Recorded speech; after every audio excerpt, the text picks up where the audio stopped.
குர்ஆன் மனனம் செய்வதற்கு என்ற தலைப்பின் கீழ் தேனாம்பேட்டை ஃபைசுல் இஸ்லாம் பள்ளியினுடைய இமாம் மௌலவி ஹாஃபில் எஸ்.எம். சுலைமான் காஷிஃபி ஹதரத் அவர்கள் பேசுவார்கள்.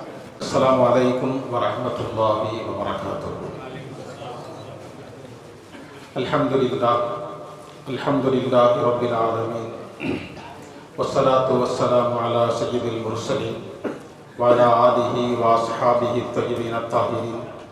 அம்மா பஅத் ஃபகத் கால அல்லாஹு தபாரக வ தஆலா ஃபீ மஹ்கமித் தன்ஸீல் والفرقان المجيد فأعوذ بالله من الشيطان الرجيم بسم الله الرحمن الرحيم إنا نحن نزلنا الذكر وإنا له لحافظون وقال تعالى ولقد يسرنا القرآن للذكر صدق الله العلي العظيم.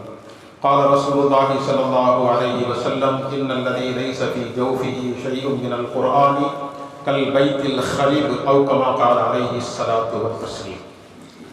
எல்லா புகழும் புகழ்ச்சியும் ஏகவல்லோனாகி அல்லாஹ் ஜல்ல ஜலாலுஹு வ தஆலா ஒருவனுக்கு உரித்தான். ஸலாத் என்னும் கருணையும் ஸலாம் என்னும் ஈடேற்றமும் ஹஜ்ரத் பெருமானார் ஸல்லல்லாஹு அலைஹி வஸல்லம் அவர்கள் மீதும் அவர்களுடைய குடும்பத்தார்கள், சத்திய சஹாபாக்கள், சுஹதாக்கள், வலிமார்கள், குறிப்பாக இங்கே சபை நிறைந்திருக்கின்ற நம் அனைவர்கள் மீதும் என்றென்றும் உண்டாகுவதாக. பெரம்புமிக்க பெரியோர்களே, அல்லாஹ்வின் நல்லடியார்களே, திருக்குர்ஆன் உங்கள் கரங்களில் என்ற தலைப்பில் மனனம் செய்வதற்கே என்பதற்காக பேசும்படி கேட்டுக்கொள்ளப்பட்டிருக்கின்றேன். அல்ஹம்துலில்லாஹ், ரமதான் மாதம் வந்துவிட்டது என்று சொன்னால் உலகத்தினுடைய எல்லா பகுதிகளிலும் எதை அல்லாஹ் ஜல்ல ஜலாலுஹு வ தஆலா ரூஹ் என்பதாக சொல்லுகின்றானோ, உயிரோட்டம் என்பதாக சொல்லுகின்றானோ, அந்த குர்ஆனை அதிகமாக ஓதுகின்றோம், அதை படிக்குகின்றோம், அதை பரப்புகின்றோம். அதற்காக இது போன்று குர்ஆன் மாநாடு என்பதாக ஒரு விழாவையும் நாம் ஏற்பாடு செய்கின்றோம். பரவலாக இப்பொழுது பார்த்தோம் என்று சொன்னால் எல்லா இடங்களிலையும் எல்லா பள்ளிகளிலையும் நாம் ஓதிக்கொண்டே இருக்கின்றோம். இருந்தும் அந்த குர்ஆனை விளங்க வேண்டும் என்பதற்காக வேண்டி ஒவ்வொரு பள்ளிகளிலையும் அங்கு இருக்கின்ற இமாம்கள் அந்த குர்ஆனை தராவீஹுக்கு பின்னால் பயான் சொல்லுகின்றார்கள், விளக்குகின்றார்கள். அதையும் தாண்டி இன்னும் குர்ஆனை நாம் ஆழமாக பல உலமாக்களுடைய கருத்துக்களை கேட்க வேண்டும் என்பதற்காக வேண்டி இது போன்ற திருக்குர்ஆன் மாநாடுகள் நடத்தப்படுகின்றன. இதை யோசித்து பார்க்கின்ற பொழுது பொதுவாக யாரெல்லாம் மஷ்ஹூராக பிரபல்யமாக இருக்கின்றார்களோ அந்தந்த தலைவர்கள் அவர்கள் பிறந்த நாள் வருகின்ற பொழுது அவர்களை பற்றி பேசிக்கொண்டே இருக்கின்றார்கள்.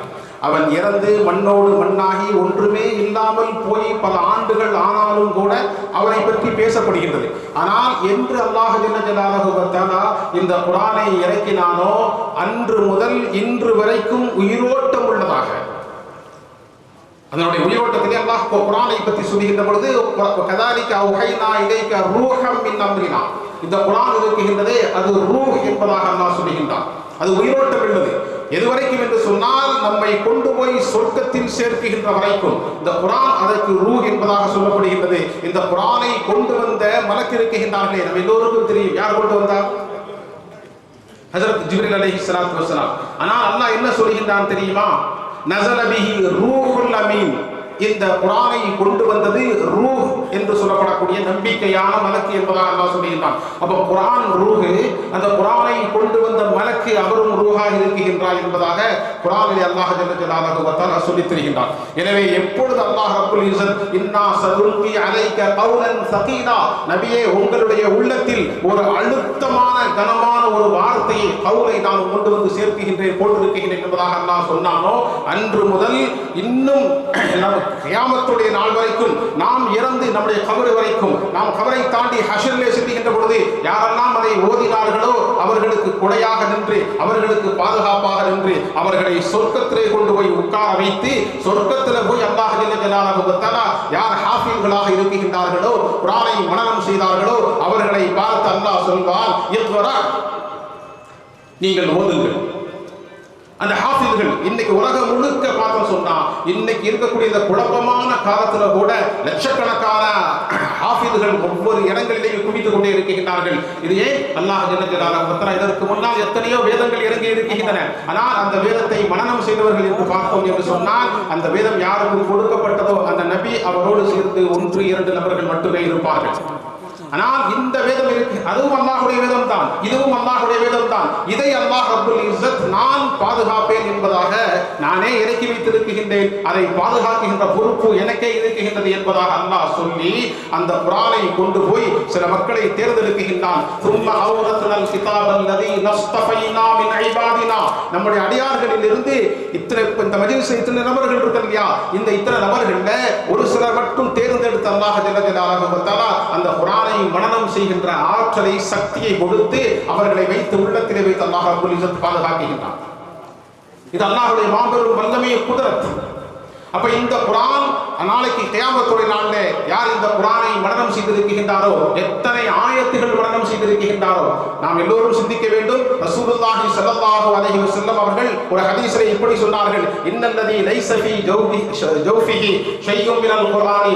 யாருடைய உள்ளத்துல குர்ஆனுக்கு கொஞ்சம் கூட எடை இல்லாமல் இருக்குகின்றதோ, கொஞ்சம் கூட ஒரு ஆயத்து கூட மனப்பாடம் இல்லாமல் இருக்குகின்றார்களோ, கல் பைத்தில் ஹரிபி, அவர்கள் வாழ்நடைந்த வீட்டை போல.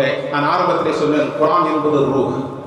அந்த ரூஹ் இல்லாத மனிதன், வீடு வெளிச்சமாக இருக்கு, வீடு ஆளுகள் மக்கள் நடமாட்டம் இருந்து கொண்டே இருக்கின்றார்கள், எல்லாம் புழங்கிக்கிட்டே இருந்தாங்க அப்படின்னு சொன்னா அந்த வீடு என்ன செய்யும்? பார்ப்பதற்கு அழகாக இருக்கும், உயிரோட்டம் உள்ளதாக இருக்கும். அந்த வீட்டுல யாருமே இல்லை, மனித சஞ்சாரமே இல்லை என்று சொன்னால் அந்த வீடு பாழடைந்த வீடு. அதே போலதான் யாருடைய உள்ளத்தில் குர்ஆனுடைய வசனங்கள் இடம்பெறவில்லையோ, மனனமாக இல்லையோ, அவர்கள் கல் பைத்தில் ஹரிபி, அவர்கள் பாழா போன வீடுகளை போல என்பதாக பெருமானார் ஸல்லல்லாஹு அலைஹி வஸல்லம் அவர்கள் அழகாக சொல்லித் தந்தார்கள். அப்ப குர்ஆன் என்பது ரூஹ். அந்த ரூஹ் எங்க கொண்டு போய் நிப்பாட்டும் சொன்ன மனிதர்களை யாரை மனனம் செய்திருக்கின்றார்களோ அவருக்கு அல்லாஹ் சொல்லுவான், இக்ரா வர்தகி வரத்தில் கமா குன்த துரத்திலு ஃபித் துன்யா. சொர்க்கத்திலே உங்களுக்கு படித்தரங்கள் இருந்து கொண்டே இருக்கும். ஒரு ஹாஃபிதை பார்த்து அல்லாஹ் சொல்லுவான், நீங்கள் வாருங்கள் ஓதுங்கள் என்பதாக. அவர் அவுது பில்லாஹ் ஓதி பிஸ்மில்லாஹ் ஓதி அலிஃப் லாம் மீம் என்று சொன்ன உடனே ஃபர்ஸ்ட் ஃப்ளோர்ல இருப்பாரு. வன்னாஸ் என்று மினல் ஜின்னத்தி வன்னாஸ் என்று சொன்ன உடனே 6666வது ஃப்ளோர்ல இருப்பார். இன்னைக்கு நாம வந்து குருஜி சுல்தான் இருக்கு இல்லையா, அதை பார்த்துட்டு ஆச்சரியமா பார்க்கிறோம், இத்தனை மாடிகளா என்பதாக. அதை போய் பார்ப்பதற்காக, அங்கே போவதற்காக என்ன சொல்றது முயற்சி செஞ்சிருக்கிறோம். ஆனா குர்ஆன் இருக்குகின்றதே, அதை ஓதுகின்ற மனிதனை எங்க கொண்டு உட்கார வைக்கும்? 6666வது ஃப்ளோர்ல கொண்டு உட்கார வைக்கும் என்பதாக ஹஜ்ரத் ரசூலுல்லாஹி ஸல்லல்லாஹு அலைஹி வஸல்லம் அவர்கள் அழகாக சொல்லி தந்தார்கள். அப்போ அந்த ஹாஃபிதை பார்த்து அல்லாஹ் சொல்வான், யாருடைய உள்ளங்களில் எத்தனை வசனங்கள் மனனமாக இருக்கின்றதோ அவர்கள் அந்தந்த படித்தரங்களிலே இருப்பார்கள் என்பது இந்த ஹதீஸின் மூலமாக நமக்கு காண கிடைக்கின்றன. அப்ப குர்ஆனை மனனம் செய்வதற்கு நிறைய சிறப்புகள் இருக்கின்றன. யார் குர்ஆனை மனனம் செய்கின்றார்களோ அவருடைய பெற்றோர்களுக்கு நாம் அடிக்கடி கேள்விப்பட்டிருப்போம், அவர்களுடைய தலையிலே கிரீடம் வைக்கப்படும். அல்லாமா அவுரங்கசீப் ரஹ்மத்துல்லாஹி அலைஹி அவரை பற்றி நம்ம எல்லாருக்கும் தெரியும். ஆனால் ஸ்கூலுடைய பள்ளியுடைய படிப்பில் அவரை பற்றி மோசமாக சொல்லிக் கொடுத்து வச்சிருப்பாங்க. மிகப்பெரிய ஆலிம், அரசராக இருக்கின்றார்கள். ஒரு கட்டத்தில் தன்னுடைய தந்தையை அவருடைய ஒரு செய்தியின் காரணமாக, அது நீண்ட நெடிய நிகழ்வு, அரஸ்ட் கைது செய்கிறாங்க. கைது செய்து சிறைச்சாலையில் கொண்டு போட்டாங்க. தந்தையை பிள்ளை கைது செஞ்சா தந்தை ஒத்துக்கொடுவாரா? அப்பா என்ன செய்வாரு? மகன்கிட்ட பேசுறது இல்லை. ஆனா அந்த தந்தைக்கு தேவையான சிறைச்சாலையில் என்னென்ன வசதிகள் தேவையோ அத்தனை வசதிகளையும் செய்து கொடுத்தார் அவுரங்கசீப் ரஹ்மத்துல்லாஹி. ஃபத்வாய் ஆலம்கீர் என்ற மிகப்பெரிய ஒரு கிதாபை எழுதியிருக்கின்றார்கள். இந்தியாவுடைய ஃபத்வாவுடைய கிதாபாக அது இருக்கின்றது. உலமாக்களோடு அதிகமாக இருந்தார்கள். சின்ன வயதிலே ஆலிமாக ஆகிவிட்டார்கள். இப்ப இப்படியெல்லாம் இருக்க தன்னுடைய தந்தையை கொண்டு போய் சிறைச்சாலையில போட்டுட்டு அவருக்கு தேவையான வசதியெல்லாம் செஞ்சு கொடுத்தாரு. ஆனா தந்தையின் மீது உள்ள மகனின் மீது உள்ள கோபத்தின் காரணமாக மன்னர் ஷாஜஹான் இருந்தார் இல்லையா, தகப்பனார், அவரை ஏறிட்டுக்கிட்டு பார்க்கல. இவங்களுக்கு என்ன பயம் அப்படின்னு சொன்னா, அல்லாஹு தஆலா ரசூலுல்லாஹ் சொல்லியிருக்காங்க, ரிதல் ரப்பி ஃபீ ரிதல் வாலிதி. தந்தையினுடைய பொருத்தத்துல தான் அல்லாஹ்வுடைய பொருத்தம் இருக்குன்னு சொல்லியிருக்கிறாங்க. என் தந்தை என் மீது நாராஜா இருக்கிறாரு, அதிருப்தியா இருக்கிறாரு. அந்த நேரத்துல இப்படி இருக்க நான் தொழுகின்ற தொழுகை என்னவாகும், நான் ஓதுகின்றவைகள் என்னுடைய அமல்கள்லாம் என்னவாகும், எனவே என் தந்தையை எப்படியேனும் திருப்தியுற செய்ய வேண்டும் என்பதற்காக வேண்டி எவ்வளவோ வசதிகளை செய்து கொடுத்து பார்த்தார். ஆனால் ஷாஜஹான் அதை ஏறெடுத்து பார்க்கவில்லை. சரி, ஒரு கட்டத்தில் தன்னுடைய வசீர் மந்திரியை கூப்பிட்டு சொன்னாரு, தன்னுடைய மகனை ஹாஃபிஸ் ஆக்கிறார். அவுரங்கசீப் ரஹ்மத்துல்லாஹி செஞ்சாரு, தன்னுடைய மகனை அழைத்து அவரை குர்ஆன் மனனம் செய்ய வைத்தார். இப்போ போய் சொன்னாரு, உங்களுடைய பேரன் ஷாஜஹானுடைய பேரனுக்கு சொல்லிச்சு, ஷாஜஹான்கிட்ட சொல்லி விடுறாரு, போய் சொல்லுங்க மந்திரிகிட்ட போய் தன்னுடைய தந்தைகிட்ட சொல்லுங்க, உங்களுடைய பேரன் என்ன செஞ்சாரு, ஹாஃபிஸ் ஆகிட்டாரு, சொல்லிட்டு அவர் என்ன மாற்றம் ஏற்படுது பாருங்க அப்படின்றார். வசீர் போய் சொன்னார், மந்திரி போய் சொன்னார், சொன்னார், உங்களுடைய மகனுடைய மகன் பேரன் செஞ்சார், கொஞ்சம் ஹாஃபில் ஆகிட்டாரு. அப்படியா, சரி, ஒரு ஹை, அதான் ஒரு மசரத், அப்புறம் வாழ்த்துக்கள் முபாரக் அப்படின்னு சொல்லி விட்டார். வசீர் வந்து சொன்னார், அவுரங்கசீப், நான் போய் சொன்னேன். என்ன சொன்னார் எங்கள் அப்பா?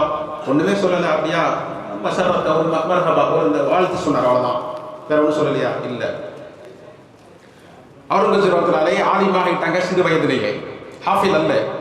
இப்போ இவருக்குள்ள ஒரு உந்துதல் ஏற்படுகின்றது, நாம் ஏன் குர்ஆனை மனனம் செய்யக்கூடாது, என் தந்தையை திருப்திப்படுத்த வேண்டும் என்பதற்காக வேண்டி அவர் குர்ஆனை மனனம் செய்தார், ஹாஃபிலாக மாறினார்.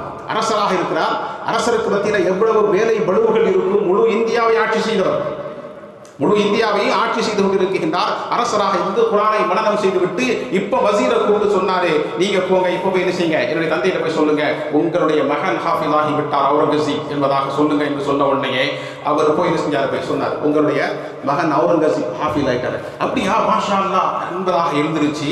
எங்க இருந்தாரோ அந்த இடத்தை விட்டு வந்து இப்ப ரொம்ப சந்தோஷப்பட்டாரு. காரணம் என்ன?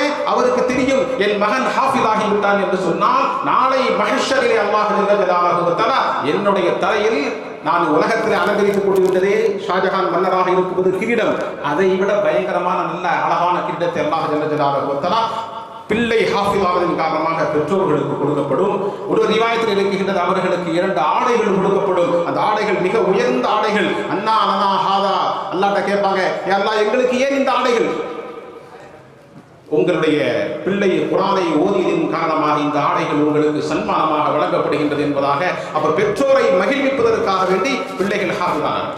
அல்லாஹ் ரப்பல் இஸ்ஸத் குர்ஆனை எவ்வளவு இலகுவாக ஆக்கி வைத்திருக்கின்றான் தெரியுமா மனனம் செய்வதற்கு. இன்னைக்கு இவ்வளவு குழப்பமான காலத்துல ஒரு நம்பரை கூப்பிட்டு கேட்டா போன் நம்பர் தெரியாது. ஆனால் இந்த வேதத்தை போல வேறு எந்த வேதத்தையும் ஓதியவர்கள் மனனம் செய்தவர்கள் உலகத்தில் எங்கும் கிடையாது. எந்த கிதாபையும் மனனம் செய்ய முடியாது. ஏன்? அல்லாஹ் ஜல்ல ஜலாலுஹு வ தஆலா சொல்லுகிறான், வலகத் யஸ்ஸர்னல் குர்ஆன லிذிக்ரி, இந்த குர்ஆனை உங்களுக்கு நான் மிகவும் இலகுவாக ஆக்கி கொடுத்திருக்கிறேன். அவர்களுடைய உள்ளங்களில் அவர்களுடைய மெமரி பவருக்கு தக்கவாறு சிலர்களுக்கு 3 வருஷங்கள், சிலர்களுக்கு 4 வருடங்கள், சிலர்கள் எவ்வளவு குறுகிய காலத்தில் ஆஃபிலாகுவார்கள். அல்லாமா சஜ்ஜாதுல் ரஹ்மானி ஸாத் தாமத் பரகாத்துஹும் இன்னைக்கு வாழுகின்ற மிகப்பெரிய இறைநேசர். அவங்க சொல்லும்போது சொல்றாங்க, அல்லாஹ் தஆலா குர்ஆனை மனப்பாடம் செய்வதற்கு எவ்வளவு மக்கள்கிட்ட ஆர்வம் இருக்கின்றதோ அந்த அளவுக்கு அவர்கள் சீக்கிரமாக மனனம் செய்ய முடியும். நாமளும் ஆர்வப்படணும், ஆசை கொள்ளணும், எப்படியாவது குர்ஆனை மனப்பாடம் செய்யணும் என்பதாக. ஹஜ்ரத் அவர்கள் சொல்றாங்க, என்னுடைய தந்தை ஒரு மதரசா நடத்தி கொண்டிருந்தார்கள், மன்சூர் நுமானி சாப். அந்த மதரசாவில் பெண்கள் மதரசா தனியாக நடந்துகிட்டு இருந்துச்சு. ஒரு பெண்மணி, வாலிப பெண்மணி, அந்த பெண்மணி MA டிகிரி அந்த காலத்தில் படிச்சிருக்கிறாங்க. படிச்சுட்டு வந்து மதரசாவில் இஸ்லாம் வந்து கேட்குறாங்க, நான் வந்து ஹாஃபில் ஆகணும், எனக்கு தாஹிலா கொடுங்க, என்னை வந்து அட்மிஷன் போட்டுக்கோங்க. அப்போ அந்த உஸ்தாதுக்கு இருப்பாங்க இல்லையா, ஹெட் மாஸ்டர், அந்த உஸ்தாது அவங்க சொன்னாங்க, வந்து இங்கே வந்து சிறு சிறு பிள்ளைகளை சேர்த்து நாங்கள் ஓதி கொடுத்துட்ருக்குறோம், நீங்கள் வந்து இவ்வளோ வயசாகிடுச்சு உங்களுக்கு, ஏன்னா WA டிகிரினா எவ்வளோ படிச்சிருப்பாங்க ஆயிடுச்சு, ஆனால் நீங்கள் என்ன செய்யுங்க, முபல்லிகா கோர்ஸில் ஆலிமா கோர்ஸில் சேர்ந்து படிங்கண்ணே. இல்லை இல்லை, எனக்கு குர்ஆனை தான் மனப்பாடம் பண்ணணும், அந்த அம்மா சொல்லிச்சு. அவங்க சொன்னாங்க, சின்ன சின்ன பிள்ளைகள் நீங்கள் தனியாக உட்காந்துருக்கிறது ஒரு மாதிரியா, என்னையை தனியாக உட்கார வைங்க, நான் குர்ஆனை தான் மனனம் செய்வேன். அப்போ வந்து அவருடைய ஹஜ்ரத்தில் போய் சொல்லப்பட்டுச்சு, சரி தாஹிலா கொடுங்க என்பதாக சொன்னார்கள். தாஹிலா கொடுக்கப்பட்டுச்சு. குர்ஆனை மனனம் செய்ய ஆரம்பித்தார்கள். எவ்வளவு நாள் முடிச்சிருப்பாங்க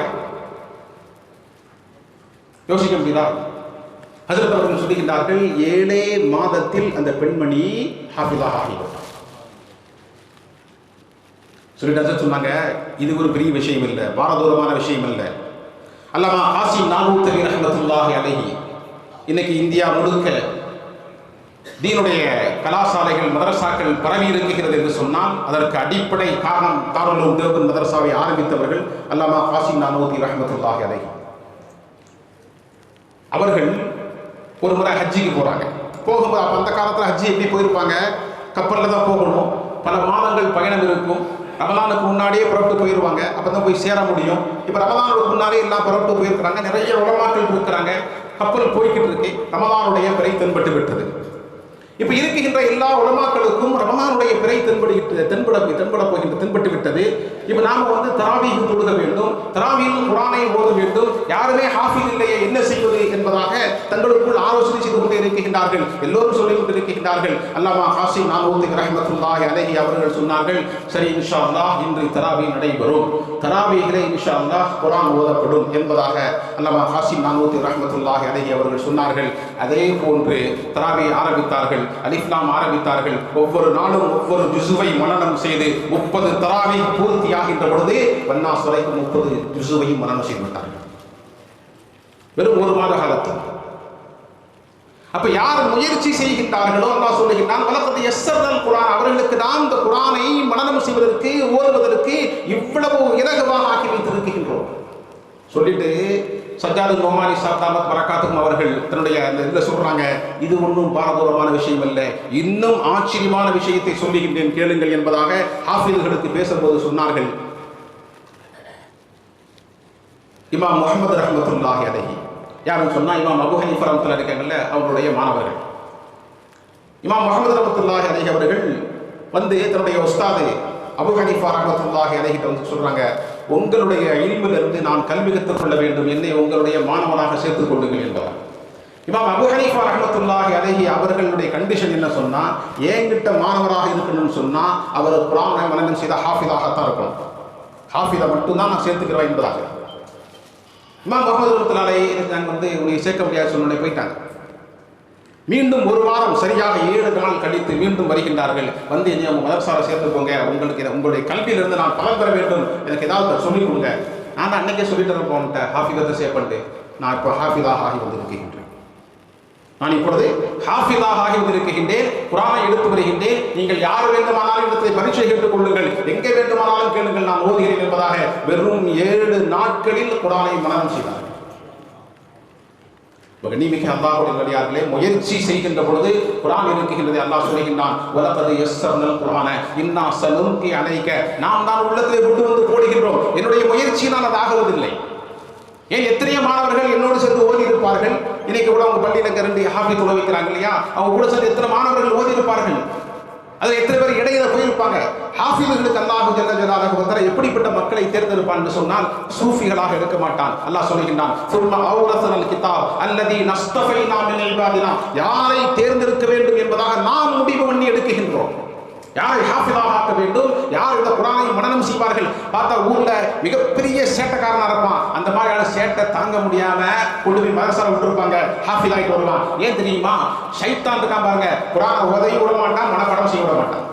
மதரசால ஓதும்போது மதரசால ஓத எல்லாருக்குமே தெரியும், ஒரு 20 ஜுஸுவை தாண்டி மனப்பாடம் பண்ணிட்டாருன்னு சொன்னா அவனை எப்படியாவது வெளியே கெடுத்து கொண்டு போயிடணும் ஷைத்தான் போராடி கொண்டே இருப்பான். அந்த போராட்டத்துக்கு மத்தியிலையும் ஊர்ல சேட்டை செஞ்சு பழக்கப்பட்டனால, ஊர்ல பெரிய ஆளாக இருந்து பழக்கப்பட்டனால அவனுக்கு தெரியும் ஷைத்தானை எப்படி அடக்கணும் என்பதாக. அப்படி அடக்கி ஹாஃபிதாகி வரக்கூடியவர்கள் தான் குர்ஆனை மனனம் செய்து இன்று ஒவ்வொரு பள்ளிகளிலையும் தராவிகளையும் உங்களுக்கு முன்னால் குர்ஆனை ஓதி கொண்டிருக்கிறார்கள். அப்ப கண்ணியமிக்க அல்லாஹ்வுடைய நல்லடியார்களே, குர்ஆன் எவ்வளவு மகத்தானது.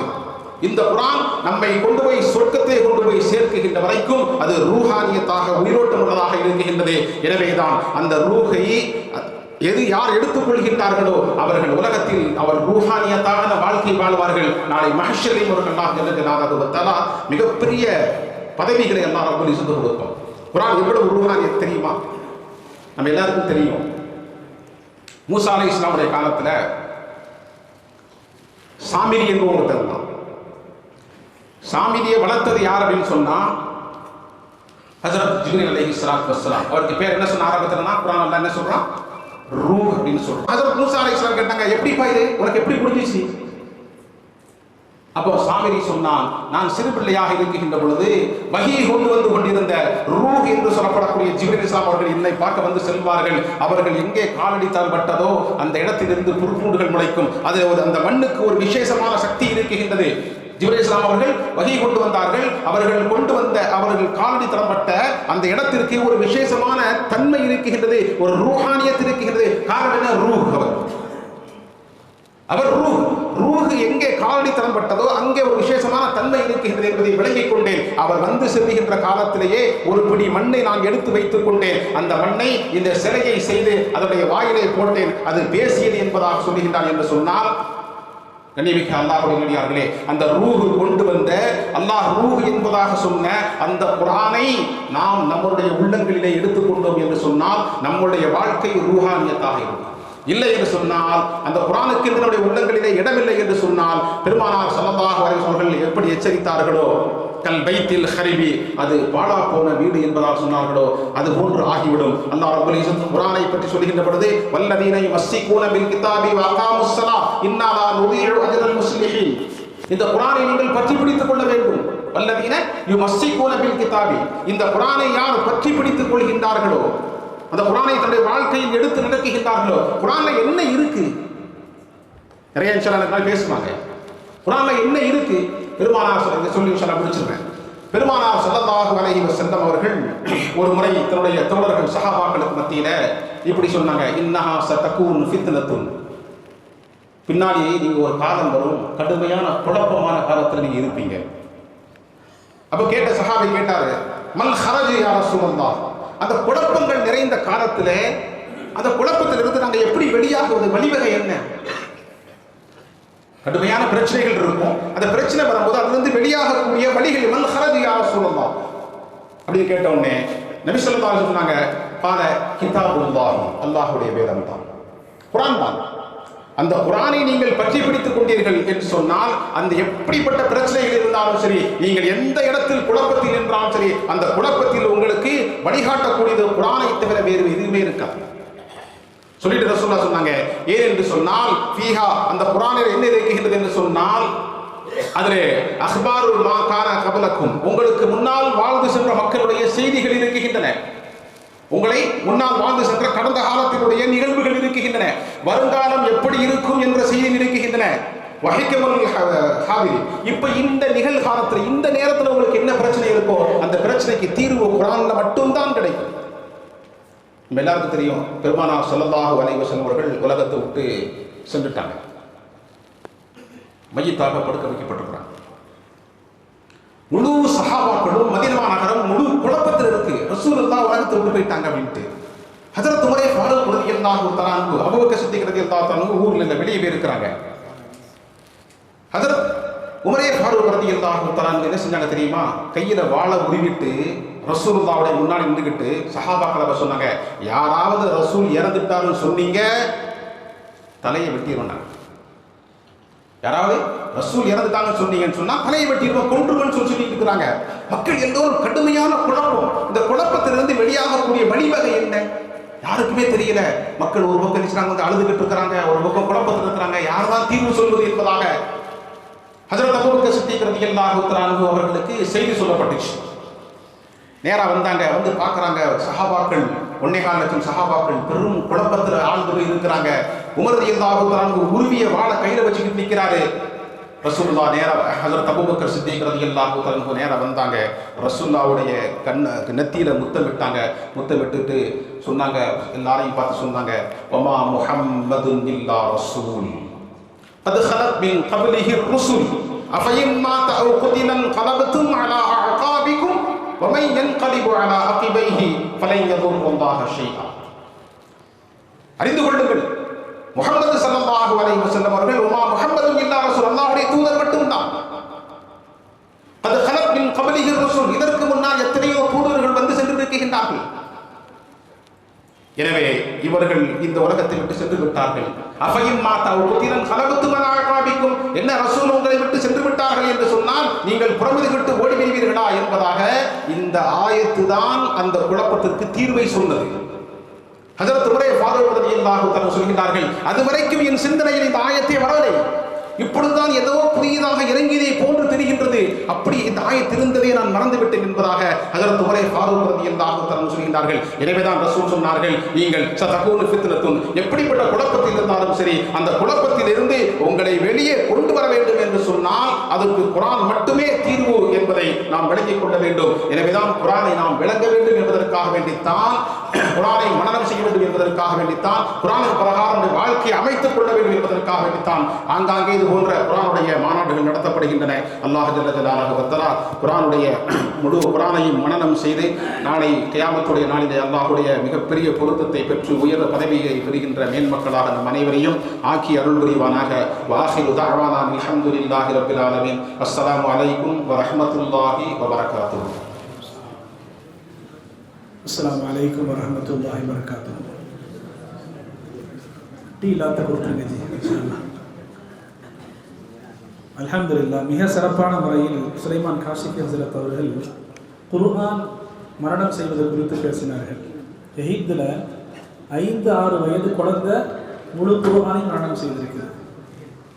அதே மாதிரி இந்தியாவில் ரயில்வே ஊழியர் ஒருவர் ரிட்டையர்ட் ஆனவர், 90 வயது அவருக்கு, அவர் குர்ஆன் முழுவதும் மரணம் செய்திருக்கிறார்.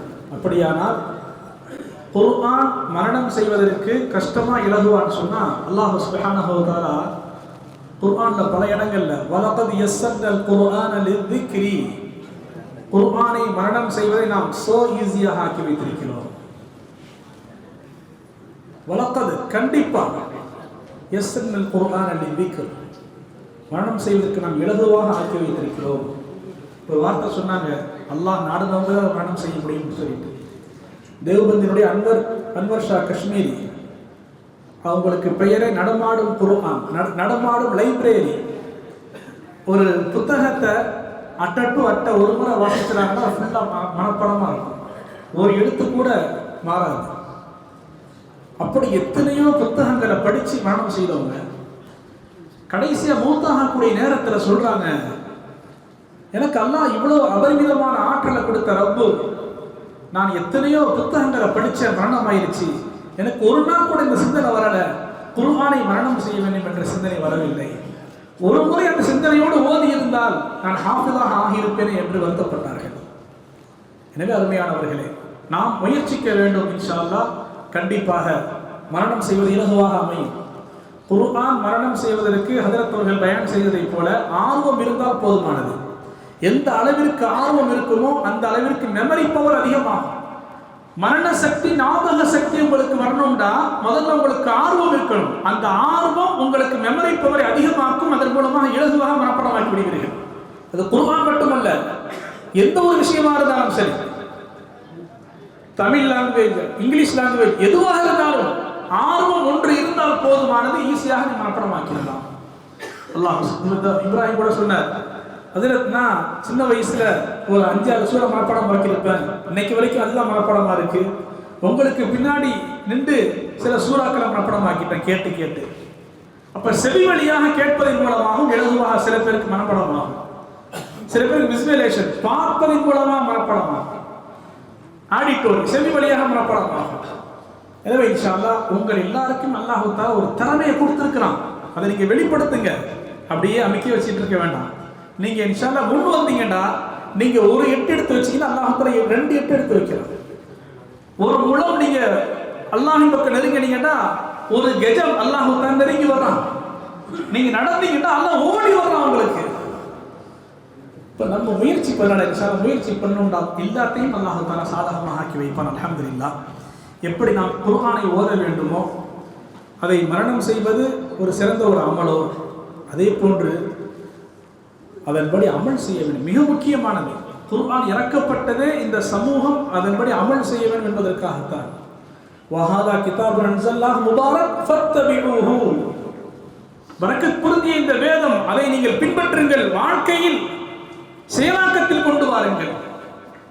ஹுசைன் அஹ்மத் மதனி ரஹ்மத்துல்லாஹி அலைஹி சொல்வாங்க, இன்னைக்கு முஸ்லிம்கள் வெறும் பேரளவுல தான் இருக்கிறாங்க, அவங்க வாழ்க்கையில செயல்படுத்திட்டாங்கன்னு சொன்னா அதை பார்த்து மற்றவங்களுக்கு ஹிதாயத் அல்லாஹ் தஆலா கொடுப்பார் என்பதாக சொல்வாங்க.